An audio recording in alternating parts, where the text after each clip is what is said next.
नमस्कार, प्रभा साक्षी देख रहे हैं आप। आपके साथ मैं हूं अंकित सिंह। कार्यक्रम है चाय पर समीक्षा और हमेशा की तरह इस कार्यक्रम में मौजूद हैं प्रभा साक्षी के संपादक नीरज कुमार दुबे जी। सर, बहुत स्वागत है आपका। और हम सब बैठ के चर्चा कर रहे हैं और एक चर्चा पश्चिम बंगाल में भी है, एक चर्चा कर्नाटक में भी है। मतलब चर्चा खूब है जी। लेकिन पश्चिम बंगाल में कैश है तो ऐश है जी। ऐसा हम कह सकते हैं, क्योंकि वहाँ के एक मंत्री थे जिन्हें अब बर्खास्त कर दिया गया है, पार्थ चैटर्जी, और उनके करीबी के ठिकानों से अब तक की छापेमारी में लगभग 55 करोड़ से ज़्यादा के कैश बरामद हो चुके हैं। 5 किलो के आसपास सोना भी बरामद हुआ है। इतना मतलब सर, इतना बड़ा भ्रष्टाचार उसको कहेंगे, अभी तो जांच हो रही है, भ्रष्टाचार कहना नहीं कहना, लेकिन कहीं ना कहीं ममता बनर्जी बैकफुट पर जरूर आ गई है। अभी देखिए, वाकई में ये जो बंगाल से दृश्य नज़र आ रहे हैं वो सिर्फ बंगाल के लोगों का नहीं, पूरे हर भारतीय के लिए एक तरह से हिला देने वाले दृश्य हैं कि एक मंत्री के अगर इतना भ्रष्टाचार कर सकता है तो और जो मंत्री हैं जिन पर भ्रष्टाचार के आरोप लग रहे हैं उनके पास कितना पैसा होगा। और ये भी सवाल है कि क्या पार्थ चटर्जी और उनकी करीबी सहयोगी अर्पिता मुखर्जी के पास ये 55 करोड़ ही था। अभी तो ये भी है, ईडी के जो सूत्र हैं वो ये बताते हैं कि अभी तो बहुत कुछ मिलना बाकी है। तो अगर एक मंत्री, आप मान लीजिए कि ये 50 करोड़ जो आज है, हम जब अगले सप्ताह बैठेंगे तब तक अगर ये 500 करोड़ हो जाता है तो आप सोचिए कि क्या विकराल रूप भ्रष्टाचार का है हमारे देश में। और राजनीति में भ्रष्टाचार कैसे जड़ें व्याप्त किए हुए हैं। तमाम दावे करती हैं सरकारें, तमाम जो भ्रष्टाचार से निपटने की एजेंसियां हैं, उसके बावजूद अगर जो नंबर 2 है सरकार में, पार्थ चैटर्जी नंबर 2 थे वहाँ पे बंगाल की सरकार में, वो तृणमूल कांग्रेस के महासचिव थे। जब इतने बड़े आदमी अगर भ्रष्टाचार में लिप्त है तो सोचिए कि शीर्ष स्तर पर क्या होगा, निचले स्तर पर क्या होगा। जो कटमनी के आरोप लगते हैं पश्चिम बंगाल की सरकार पर, वहाँ पे जो सत्तारूढ़ पार्टी है उस पर, कहीं ना कहीं उन आरोपों में सच्चाई दिखती है। क्योंकि अगर इतना बड़ा जो नोटों के पहाड़ पे पहाड़ अगर मिलते जाएं, आपके तकिए के नीचे से, आपके बेड के नीचे से नोट मिलते रहें, आपके बाथरूम से नोट मिलते रहें, तो सवाल उठेगा ही कि आखिर ये सब आया कहाँ से। और खासतौर पर आपने कहा कि ममता बनर्जी बैकफुट पर आई हैं, तो ये सही कहा आपने कि ममता बनर्जी, अगर हम देखें कि 2014 से, वैसे तो ममता बनर्जी का जो शुरू से एक रुख रहा है वो एक फाइटर लेडी हैं और लड़ती हैं अपने अधिकारों के लिए, अपने हकों के लिए, जनता की आवाज़ भी उठाती हैं। और एक साफ छवि और कह सकते हैं कि सादगी भरा जीवन उनका रहा है। साफ छवि जो उनकी रही है और एक लड़ाकू नेता की जो छवि रही है, उसकी बदौलत वो राजनीति में आगे बढ़ती रही हैं, अपनी बात स्पष्टता के साथ रखती हैं। ये भी उनकी एक छवि का पहलू है। लेकिन और हमने अगर 2014 से अगर हम देख लें, जब से केंद्र में नरेंद्र मोदी की सरकार बनी है, तो ये पहली बार है कि ममता बनर्जी दबाव में आई हैं। बिल्कुल। आप देखिए कि इससे पहले चाहे अगर कोलकाता के तत्कालीन पुलिस कमिश्नर रहे हों, अगर सीबीआई वहां पहुंचती है तो वो वहां पर पहुंच जाती हैं, उनको बचाने के लिए वहीं धरने पर बैठ जाती हैं। उनके नेताओं को पिछली बार गिरफ्तार किया गया था, विधायकों को, और सीबीआई जब पूछताछ के लिए लेके गई थी तो वो सीबीआई मुख्यालय पहुंच गई थी, वहां पर बैठ गई थी। तो ये और हमेशा वो अपने लोगों के लिए खड़ी रही हैं। किसी भी सूरत में उन्होंने अपनी पार्टी के लोगों का साथ दिया है, और ताकि पार्टी के लोगों को ये एक मनोबल उनका ऊंचा रहे कि दीदी हमारे साथ हैं। लेकिन पार्थ चटर्जी को जब ईडी गिरफ्तार कर रही होती है तो वो 4 बार फ़ोन लगाते हैं।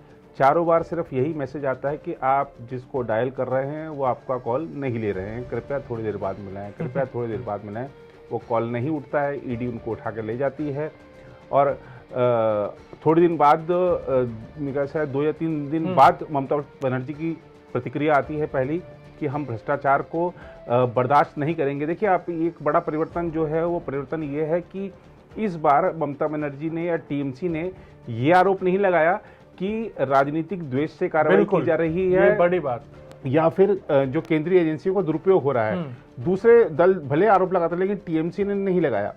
क्यों नहीं लगाया? क्योंकि यहाँ पर सीधा जो सवाल है, अगर नंबर 2 भ्रष्टाचार में लिप्त है तो नंबर 1 पर भी सवाल उठ सकता है। अपनी छवि बचानी है। साल 2024 के लिए ममता बनर्जी भी प्रधानमंत्री पद की उम्मीदवार अपने आप को मान रही हैं। वो भी प्रयास कर रही हैं कि जो विपक्ष के दल हैं उनके नेतृत्व में एकजुट हों, ताकि वो नरेंद्र मोदी के नेतृत्व को चुनौती दे सकें। तो अपनी छवि, उनको पता है कि किस तरीके से नरेंद्र मोदी अपनी छवि पुख्ता करके गुजरात से बाहर निकले और एक तरह से राष्ट्रीय क्षितिज पर छा गए। और तो वही अपनी छवि बनाने की, अपनी छवि बचाने की एक जो चिंता थी, उसको देखते हुए ममता बनर्जी ने देखा कि नंबर 2 पर सवाल उठाया, नंबर 1 पर भी उठ सकता है, तुरंत कह दिया कि हम अगर कुछ भी ऐसा रहा तो हम बिल्कुल उनके साथ नहीं खड़े हैं। और आप देखिए कि जिस तरह से विपक्ष ने वहाँ पे मांग करी, चाहे वो सीपीआई हो, चाहे सीपीएम हो, बीजेपी हो, और यही नहीं, मांग तृणमूल कांग्रेस के बीच से भी उठने लगी। कुणाल घोष जो पार्टी के प्रवक्ता हैं और भी अन्य नेता, वो भी खड़े हो गए कि पार्थ चटर्जी को पार्टी से बाहर का रास्ता दिखाएं, मंत्रिमंडल से बाहर का रास्ता दिखाएं।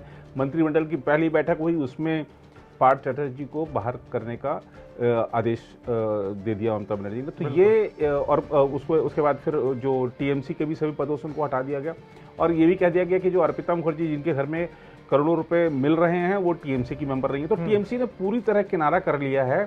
ये देखकर, ये जो कुछ पार्थ चटर्जी के साथ हुआ है, पार्थ चटर्जी ने जो किया वो तो खैर ईडी बताएगी, लेकिन पार्थ चटर्जी के साथ जो अब जो हो रहा है, जो खासतौर पे टीएमसी का जो रुख रहा है, उसको देखकर मुझे लगता है कि ऐसे और जो नेता जो कि ईडी के रडार पे हैं या सीबीआई के रडार पर हैं, उनके हौसले पस्त हो गए होंगे, क्योंकि उनको पता है कि अब भ्रष्टाचार के मामले अगर हमारे खुले तो शायद हमको सपोर्ट वैसा ना मिले जैसा पहले मिल जाता था। तो ये एक बड़ी बात है। और आप जानते हैं कि 2024 का जो चुनाव है बहुत ज़्यादा दूर नहीं है, जब बीजेपी इसको मुद्दा बनाएगी, और ख़ासतौर पर वो जो नोटों के जो पहाड़ मिले हैं, वो सब देख रहे हैं कि टीवी पे 24 घंटे चल रहे हैं, सोशल मीडिया पर हर जगह वो वीडियोज़ हैं, अर्पिता मुखर्जी के बारे में तमाम तरह की बातें सामने आ रही हैं। तो ये सब टीएमसी के खिलाफ जा रहा था। तो टीएमसी ने ये एक बड़ा कदम उठाया है कि ठीक है, हमने मंत्री से छुटकारा पा लिया है, हमने एक बड़ी कार्रवाई कर दी है, और कहीं भी आप देखिए कि कहीं भी एक बार भी अब तक टीएमसी ने आरोप लगाया कि ये राजनीतिक दुरुपयोग हुआ है एजेंसियों का या कुछ भी है। और अब जैसे जैसे परतें खुलेंगी और जो चीज़ें सामने आएंगी तो देखना होगा कि टीएमसी क्या कदम उठाती है। लेकिन एक चीज़ साफ है कि टीएमसी दबाव में है। साल 2024 का चुनाव उनके सामने है, और ऐसी भी मीडिया रिपोर्टें हैं, हालांकि हम उसकी कोई पुष्टि नहीं कर सकते हैं, लेकिन इस तरह की भी बातें आ रही हैं कि शायद अभिषेक बनर्जी के खिलाफ कुछ तथ्य सरकार के पास हैं, इसलिए भी शायद ममता बनर्जी या टीएमसी कुछ ज़्यादा नहीं बोल रहे। देखना होगा कि तमाम भी पूछताछ हो रही है ना अभिषेक बनर्जी से और यही कारण है कि कहीं ना कहीं ममता बनर्जी बैकफुट पर दिखाई दे रही है, टीएमसी बैकफुट पर दिखाई दे रही है। और खबर तो ये भी है कि प्रधानमंत्री मोदी से मुलाकात भी हो सकती है। हाँ, वो नीति आयोग की बैठक है, उसमें सभी मुख्यमंत्रियों को दिल्ली आना है, तो वो ममता बनर्जी भी रहेंगी और उनकी मुलाकात भी होगी। और उसी समय उपराष्ट्रपति का चुनाव भी है। हालांकि टीएमसी कह चुकी है कि हम मतदान नहीं करेंगे, हमारे मतदान से दूर रहेंगे, उपराष्ट्रपति चुनाव प्रक्रिया में भाग नहीं लेंगे। देखना होगा कि अब मार्केट अलवा भी उस समय दिल्ली में होंगे, तो क्या उनकी मुलाकात उनसे होती है, क्या टीएमसी अपना रुख बदलती है, ये देखने वाली बात होगी। लेकिन फिलहाल जो पार्थ चटर्जी नंबर 2 केस ने अगर भ्रष्टाचार में लिप्त थे, इतने रुपए उनके पास मिल रहे हैं, तो नेतृत्व पर सवाल उठना लाजमी है। और अपनी साख बचाने के लिए ममता बनर्जी ने ये कार्रवाई की है। और फिलहाल तो हम कह सकते हैं कि अगर 2014 से लेके तो 2014 से संघर्ष करते करते बीजेपी को 2022 में सफलता मिली है ममता बनर्जी को दबाव में लाने की। वरना उन्होंने बहुत प्रयास किए, चाहे वो चुनावी मैदान में हो, चाहे किस तरीके से हो, लेकिन पहली बार ममता बनर्जी दबाव में आई है। खैर, ये अभी जांच जारी है और आगे भी बहुत कुछ हो सकता है। ममता बनर्जी ने भी अपने ट्वीट में कहा था कि मैं बहुत कुछ बता नहीं सकती, लेकिन जांच जारी है जी। अब देखना दिलचस्प होगा कि आखिर ईडी की तरफ से जो रिपोर्ट, फाइनल रिपोर्ट आता है, उसमें कितने कैश की बात कही जाती है। फिलहाल हम थोड़ा कर्नाटक की ओर चलते हैं। भाजपा के युवा मोर्चा के एक नेता की हत्या कर दी गई, जिसके बाद कर्नाटक में भाजपा की सरकार होने के बावजूद भी पार्टी कार्यकर्ता नाराज हैं। खबर तो ये भी है कि ज़मीनी स्तर के पार्टी कार्यकर्ता अपना इस्तीफा सौंप रहे हैं वहाँ के राज्य प्रमुख जो हैं उनको। सर, कर्नाटक की स्थिति आपको वर्तमान में क्या दिखाई दे रही है? क्या भाजपा के लिए वहाँ मुश्किलें आने वाले वर्ष में वहाँ चुनाव है और बढ़ने वाली है उससे पहले? क्या येदियुरप्पा का जो जगह है जिसको भरने की कोशिश बोम्मई के द्वारा की जा रही थी, वो उसे नहीं भर पा रहे हैं? देखिए, अगर हम देखें 1 साल अब बोम्मई जी को भी हो गया वहाँ पर, तो ऐसा कोई बहुत असाधारण काम उन्होंने अब तक करके दिखाया नहीं है। तो जाहिर सी बात है कि जब चुनाव में जाएंगे तो चुनाव में अगर हमारे पास दिखाने के लिए ज़्यादा कुछ नहीं है तो पार्टियां कोशिश करती हैं कि फिर कुछ और दूसरे मुद्दे आएँ, जनता का ध्यान भटकाया जाए। चुनाव से पहले बहुत सारे काम ऐसे होंगे जो जनता का ध्यान भटकाएंगे। लेकिन एक चीज़ साफ है कि कर्नाटक में जो ध्रुवीकरण के प्रयास है बहुत लंबे समय से चल रहे हैं। ये सिर्फ बीजेपी कर रही है ऐसा नहीं है, दूसरे पक्ष भी कर रहे हैं। अब आप देखिए कि हिजाब का जो मामला आया वो कर्नाटक में सामने आया। अभी वहाँ पर भारतीय जनता युवा मोर्चा के एक उभरते नेता की गला काटकर हत्या कर दी गई या जैसे भी हत्या की गई है उसके बारे में जांच चल रही है। तो ये निर्मम हत्या की गई, उसके एक दिन बाद एक मुस्लिम युवक की हत्या कर दी जाती है। तो ये और हमने देखा कि किस तरीके से ऐसे तत्वों का भंडाफोड़ हुआ जो कि कर्नाटक में अशांति पैदा करना चाहते हैं, जो कि पीएफआई से एसटीपीआई से जुड़े हैं या जो विदेशी आतंकवादी संगठन हैं उनसे जुड़े हैं। ऐसे कई सारे मॉड्यूल का भंडाफोड़ भी हुआ है और पीएफआई का क्या लक्ष्य है वो सब जानते हैं कि उनका तो विजन डॉक्यूमेंट 2047 भी सामने आया था जब बिहार में छापे पड़े थे। तो ये जो चीज़ें वहाँ पर कर्नाटका में हुई हैं वो जाहिर सी बात है कि उसका नतीजा होगा सांप्रदायिक ध्रुवीकरण में। और ध्रुवीकरण से सिर्फ बीजेपी को फायदा होता है ऐसा नहीं है, कांग्रेस को भी या उसके जो सहयोगी दल हैं उनको भी फायदा होता है। तो वहाँ पे चुनाव भी ज़्यादा दूर नहीं है, अगले साल शायद मार्च अप्रैल में वहाँ पर चुनाव होंगे विधानसभा के।